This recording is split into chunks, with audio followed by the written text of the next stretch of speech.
ولما ورد ماء مدين وجد عليه أمة من الناس يسقون ووجد من دونهم امرأتين تذودان قال ما خطبكما قالتا لا نسقي حتى يصدر الرعاء وأبونا شيخ كبير. Allah Azza wa Jal talks about Musa alayhi salam's amazing journey in Surah Al-Qasas, among other places. And one of the things he tells us in Surah Al-Qasas is that when he ran away from Egypt after having accidentally killed a person by punching him, he finally reached the waters of Madian, and he pursued the waters of Madian and finds a bunch of people, giving water to their sheep there. And besides them, to the, you could say on top of the hill almost, he sees two women, tazudan, that they're pulling on, the word used, وَجَدَ مِن دُونِهِمْ امْرَأَتَيْنِ تَذُودَانِ. He saw two women there that are pulling or tugging at their sheep, like they're having this tug-of-war match with their sheep, where they're not really winning. And it looked really weird to him from a distance that these women are struggling with their animals in this way, while everybody else is comfortably feeding their animals at the water. So he went up to them and said, قَالَ مَا خَطْبُكُمَا. He said, what's your problem? What's going on here? What's the deal? This already is a huge lesson.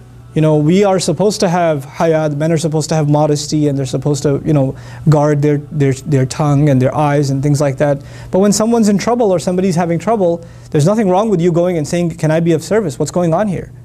But you have to mind yourself, right? So he didn't go and have an elaborate conversation and try to make small talk with them. He just went and said, مَا خَطْبُكُمَا. What's going on with both of you? And they responded, قَالَتَا لَا نَسْقِي حَتَّى يُصْدِرَ الرِّعَاء. They said, we can't feed our animals until the entire flock of everybody else is done. There's men down there, apparently they don't have a lot of courtesy, so they're feeding their animals and they won't give us room. We don't want to rub elbows with them and go and feed our animals, so we're going to wait until they're all done and all gone, even if it takes us all afternoon, and eventually we'll give our sheep and our goats, etc., some water. Of course, the goats and sheep are not that understanding, and they don't understand these laws, so the animal sees the water and it wants to rush towards it, and they have to constantly pull back on them. I bring this up because this is a really cool example in the Quran of women in the workplace.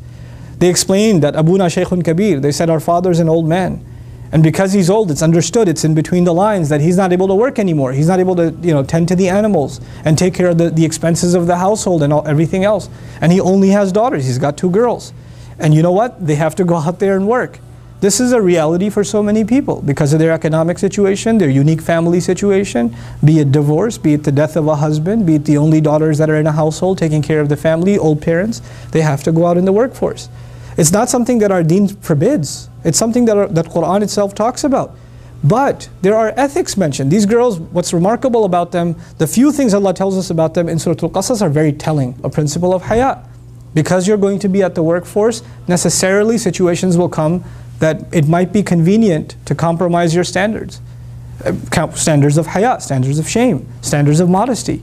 But so long as you stick to your principles, you can still get work done. It might be inconvenient, just like they were inconvenienced, but you have to, at the end of the day, your principles cannot move. They cannot budge. So they did that. And actually Musa alayhi salam didn't even ask them, so may I take your animals and help you out? Allah says, فَسَقَى لَهُمَا. He just grabbed them and fed them and brought them back. ثُمَّ تَوَلَّى إِلَى الظِّلِّ. Then he sat back down in the shade. So these women, and this brief account of Musa alayhi salam interacting with these women is extremely telling about a situation that will still occur and will always be occurring in the future. And that is of our sisters, our daughters, our mothers that might have to be in the workforce, and when they do, how are they to carry themselves? Understand that when they were talking to Musa, they didn't know he's a prophet. So they dealt with him like they would deal with any other man. They were really straight up and abrupt with him, and they told him, we're not going down there until these men are done. حَتَّى يُصْدِرَ الرِّعَاء. And don't get any ideas. وَأَبُونَا شَيْخٌ كَبِيرٌ. Our dad is a big sheikh. So smart. Because the word sheikh in Arabic means old man. So one way they're saying our father is a very old man, but the word sheikh in Arabic also means someone who enjoys a lot of heavy social status. So on the other hand, they're saying, hey, you seem like a big guy, but wait, hold on a second. Before you get any ideas, our dad, he's a really big sheikh, okay? So just because we're working here doesn't mean that we don't have backup. We have a big sheikh at home, subhanallah.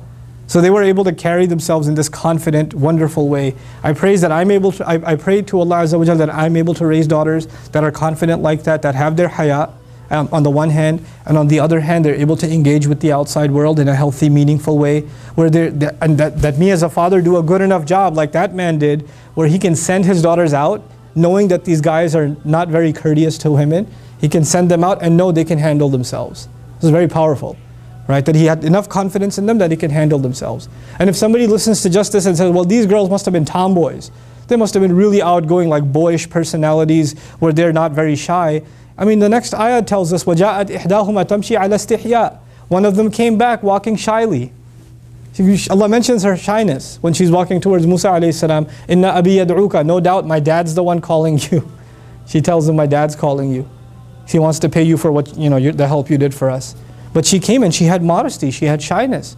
So Allah acknowledges on the one hand their confidence, the fact that they're outgoing, the fact that they're being trusted by their dad to deal with the outside world. On the other hand, the quality of shyness is highlighted when they're dealing with a non-mahram man. So it's a very beautiful story that in such small words highlights some of the very powerful ethics and moral principles that guide our interactions in the workforce. May Allah Azza wa Jal guide the men and women that are in the workforce and help them never compromise their principles when they are there. Barakallahu li wa lakum.